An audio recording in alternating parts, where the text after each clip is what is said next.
Pessoal, amanhã, terça-feira, 27 de junho, será o segundo dia de julgamento do ex-presidente Bolsonaro no TSE, que infelizmente poderá ficar inelegível por até 8 anos, né? Até 2030.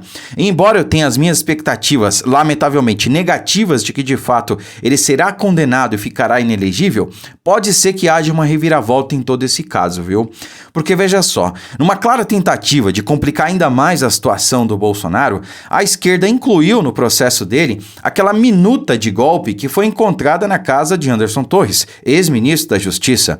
E isso, meus amigos, pode ter sido mais um grande tiro no pé do próprio sistema. Porque veja só, nós temos 2 pontos a considerar aí, né? Primeiro, porque isso foi uma falha processual. Depois que você efetiva uma denúncia e isso vira um processo, você não pode incluir no decorrer do processo novas provas, né? E foi o que a esquerda fez, eles incluíram essa minuta do golpe, né? Então, foi uma falha processual, já aconteceu no passado com o Temer, em outras ocasiões também, né? E isso pode virar a favor do presidente Bolsonaro nesse julgamento, né? Então, esse é o primeiro ponto. E o segundo ponto é que essa é uma coisa tão ridícula, né? Beira o absurdo, realmente. Porque, olha só, imagina que você é o Anderson Torres, ex-ministro da Justiça do governo Bolsonaro, e você saiba de um plano para derrubar a República, para dar um golpe, né?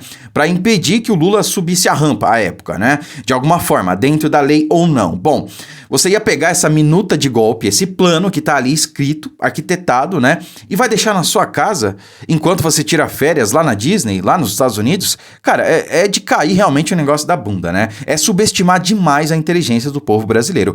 Pelo amor de Deus, né? O Anderson Torres tinha tantos documentos que ele recebia diariamente que não tinha tempo de ler todos. Seria humanamente impossível ler todos os documentos, né? Eu acho que nem se ele se dedicasse somente a isso, ele ia conseguir fazer. Ele ia conseguir ler todos os documentos, né? Que eram tanta coisa que ele recebia. Então, assim, realmente beira o absurdo essa denúncia aí. Mas tudo bem. Veja só o que pode representar essa reviravolta. Minuta de golpe no processo de Bolsonaro foi cavalo de Troia e pode causar anulação. Vamos entender do que se trata então, ó. O advogado especialista em direito eleitoral Arthur Rolo afirmou que a inclusão da minuta golpista encontrada na casa do ex-ministro da Justiça, Anderson Torres, na ação do TSE, que pode tornar Jair Bolsonaro inelegível, pode ser benéfica para o ex-presidente. Então, em entrevista durante o programa Análise da Notícia, Rolo disse que a inclusão da minuta é um cavalo de Troia que abre a chance de o processo ser revisto por uma instância superior. E para ele, apesar de o processo ainda estar na fase de instrução, quando a minuta foi encontrada, os fatos não foram relacionados na petição inicial. Sendo assim, o processo já estava estabilizado e as acusações formuladas, o que impediria o acréscimo de novas acusações. Então, aquilo que eu falei, você fez a denúncia virou um processo e você não pode incluir novas provas no decorrer do processo, né? Incluir novas provas, como se essa minuta do golpe aí fosse realmente uma prova, né? Pelo amor de Deus, beira o ridículo, como eu falei. É um negócio basicamente manuscrito, quase que num papel de pão, deixado ali junto com uma outra pilha de documentos que o Anderson Torres nem sequer deve ter visto, né? Ele ia deixar, claro, na casa dele e ia passar férias nos Estados Unidos, lá na Disney, né? Pelo amor de Deus. Abre aspas aqui para falar dele. Não precisa disso, estão querendo engrossar o caldo no meio do caminho e isso viola o devido processo legal. É um cavalo de Troia porque é a boia que a defesa tem para anular o processo. Estão dando armas para Bolsonaro rever a decisão no STF. E embora eu entenda, meus amigos, que o STF não vá reverter uma eventual condenação do ex-presidente Bolsonaro por motivos óbvios, bom, isso cria base para no futuro, né? Podendo haver aí uma reviravolta política, esse caso seja revisto. Porque o caso do Michel Temer foi quase a mesma coisa, né? No caso da cassação da chapa de Dilma Rousseff, foi quase a mesma coisa. E seguindo o mesmo entendimento, a chapa Dilma Temer foi mantida. Então, a Dilma sofreu impeachment e o Temer pôde continuar na presidência da República, né? É claro que também teve uma questão política envolvida à época e tudo mais, mas assim, o mesmo entendimento poderá ser aplicado ao ex-presidente Bolsonaro, né? Embora, ratifico, eu não tenho expectativas, primeiro, de que ele fique com seus direitos políticos, né? Eu acho que o TSE, não se baseando na lei, não se baseando no nosso ordenamento jurídico e na nossa Constituição, vá condenar ele, vá tornar ele inelegível. Eu também não acredito que essa eventual condenação possa ser revertida no STF. Mas como eu disse e ratifico, isso poderá servir de base para uma eventual reviravolta lá no futuro, tá? Se condenado, Bolsonaro poderia concorrer novamente em 2030, como eu falei. E se a ação contra o ex-presidente for julgada procedente, ele ficaria inelegível por 8 anos, contados a partir do primeiro turno das eleições de 2022, ou seja, dia 2 de outubro, né? Sendo assim, Bolsonaro poderia concorrer novamente em 2030, uma vez que a eleição será no dia 6 de outubro. Por 4 dias, então, o presidente Bolsonaro ficaria elegível aí em 2030, né?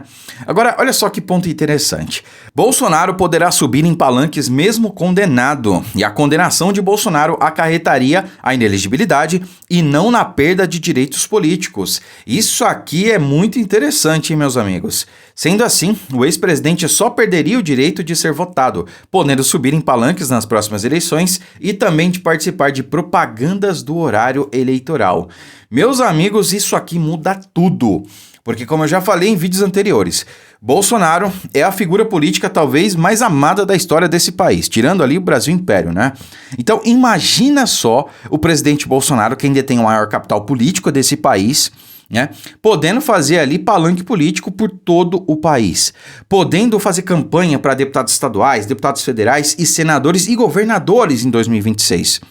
Meus amigos, a gente muda esse país, porque veja só, a cereja do bolo, que é a presidência da República, não é o mais importante, porque vocês viram a dificuldade que foi governar o país tendo ali um Congresso que era contrário, né? Tendo um Congresso que era acostumado aí com outro tipo de articulação no passado. Então Bolsonaro teve muita dificuldade, sobretudo nos 2 primeiros anos, né? Quando o Rodrigo Maia era presidente da Câmara e reclamava que faltava justamente a articulação, não é mesmo? Então basicamente foram 2 anos barrando as pautas do governo federal. Imagina se nós tivermos um Congresso de maioria conservadora, de maioria de direita. E eu me refiro à Câmara e Senado, e não somente à Câmara, porque hoje nós temos maioria na Câmara para contrapor o Lula. Tudo bem, não é uma maioria conservadora, mas é uma maioria que contrapõe o Lula, né? O Lula tem cerca de 145 deputados, 150 no máximo, né? Isso não é sequer 1/3 da Câmara. Agora, eles têm maioria no Senado. Imagina se a gente conseguir formar maioria no Senado e na Câmara em 2026. E além do mais, conseguir também uma maioria de governadores pelo Brasil. A gente muda esse país, meus amigos. A gente consegue aprovar a PEC do voto impresso, consegue revogar a PEC da Bengala, diminuir a aposentadoria compulsória de ministros para 70, 65 anos, ou até emplacar uma PEC nova para colocar ali, por exemplo, questões, outras questões para indicação de ministros do STF, né? Por exemplo, ter um mandato de 4 ou de 8 anos para ser ministro do STF, ser juiz de carreira e outros requisitos, né? Enfim, são só exemplos. Tendo maioria no Congresso, a gente consegue mudar esse país. Não importa se o presidente Bolsonaro esteja ou não na presidência da República. Em 2026, o jogo pode e vai mudar, porque como o próprio presidente falou, nós teremos Cássio Nunes Marques na presidência do TSE. Não teremos o radiolão, não teremos a censura seletiva, enfim, o jogo vai ser outro, meus amigos. É claro, eu torço e quero ver o presidente Bolsonaro novamente na presidência da República, né? Agora, se não for em 2026, não tem problema. Será em 2030 seguramente, porque em 2026 quem quer que ele indique será eleito, eu não tenho sombra de dúvidas. Agora veja só, o presidente Bolsonaro ontem, no jogo do Palmeiras, né, em São Paulo, foi ovacionado, né, veja só. Olha isso. É por isso que querem tornar ele inelegível, né? Ó, escuta.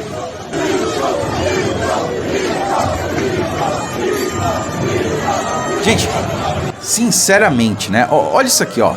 Você quer saber se um político ele é realmente, digamos, popular ou não? Você submete ele ao teste do estádio, né? Você bota ele no estádio lotado, tá? Com aviso prévio ou não. Acho que com aviso prévio é até melhor, né? E ver como é que vai ser a recepção, como é que o povo vai tratar ele. Será que o povo vai vaiar? Será que vai aplaudir? Será que vai ficar ali, ó, amontoado pra tentar tirar uma foto, falar com o presidente? Será? Então esse aqui é o verdadeiro teste, é assim que você vê se um político é realmente popular ou não. Porque veja, no estádio de futebol, né, vocês têm que concordar comigo, você tem pessoas ali de várias classes sociais, você tem rico, você tem pobre, você tem classe média baixa, classe média alta, enfim, pessoas de todas as partes da sociedade, né? Então, assim, não adianta falar, só tem rico no estádio. Não, mentira. Só tem pobre no estádio. Não, mentira. Só tem classe média. Não, tem todas as classes sociais.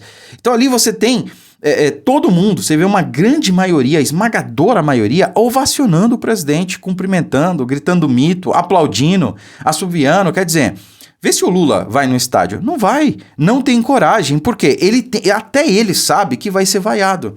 Essa é que é a questão. E ele merece tudo isso, né? É o mínimo que a gente pode fazer por ele, porque ele enfrentou o sistema, ele comeu o pão que o diabo amassou realmente durante os 4 anos que esteve lá na presidência por nós, né? E ainda tá comendo, diga-se de passagem.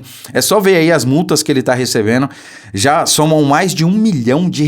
Inclusive o povo tá se juntando aí para levantar essa grana e acho até que já levantou, viu?